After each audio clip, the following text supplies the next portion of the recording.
Hi guys, ako nga pala si Sagani Rio Balmioli and welcome to my YouTube and Facebook account.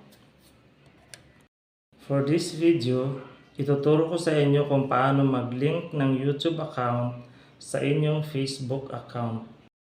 Kaya tara, samahan mo ako at ituturo ko sa iyo kung paano. Open mo lang yung YouTube account.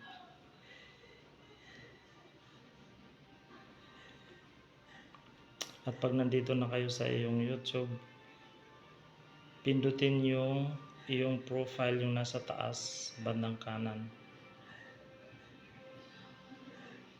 And then pindutin yung your channel. And then guys, kita niyo yung tatlong dot sa taas bandang kanan. Pindutin niyo yan.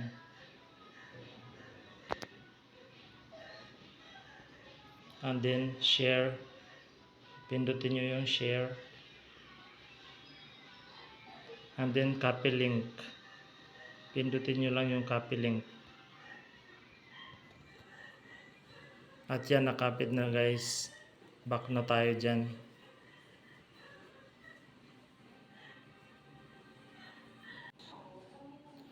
At punta na tayo sa Facebook guys. Pindutin lang ang Facebook apps. Open nyo lang yung inyong account dahil ako naka-open na din po. At sa bandang taas po sa kanan, meron tatlong line dyan. Pindutin nyo po yan. Then, pindutin nyo rin po yung profile picture nyo sa bandang kaliwa. And then, pindutin nyo po yung about. Scroll lang po pataas. Hanapin ang edit public details. Pindutin nyo po yan.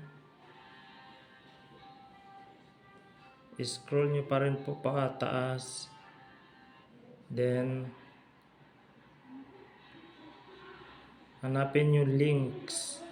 Bandang kaliwa po, may nakalagay na edit. Pindutin nyo po yung edit.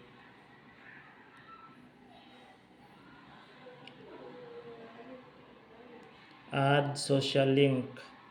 Pindutin nyo po yung add social link.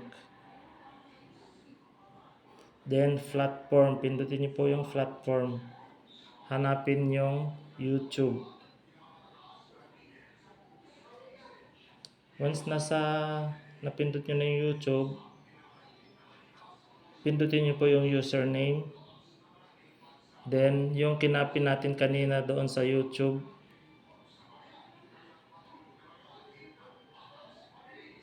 press hold lang po, then paste. Ayan.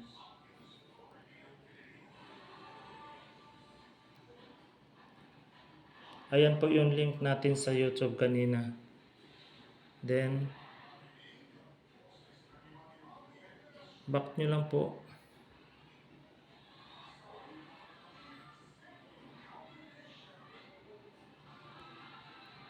Check nyo lang po yung okay.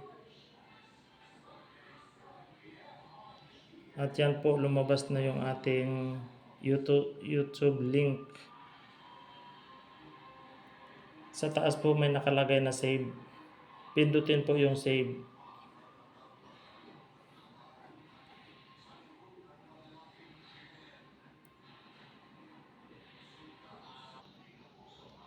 Ayan po. Nakalink na yung YouTube channel natin sa Facebook. At kung may natutunan ka sa video ito, huwag mo sanang kalimutang mag-like at pindutin ang follow button at paki-share na po para marami pa tayong matutulungan. At hanggang dito na lamang po. Maraming salamat sa inyong panunood. Have a great day po sa inyong lahat. Thank you.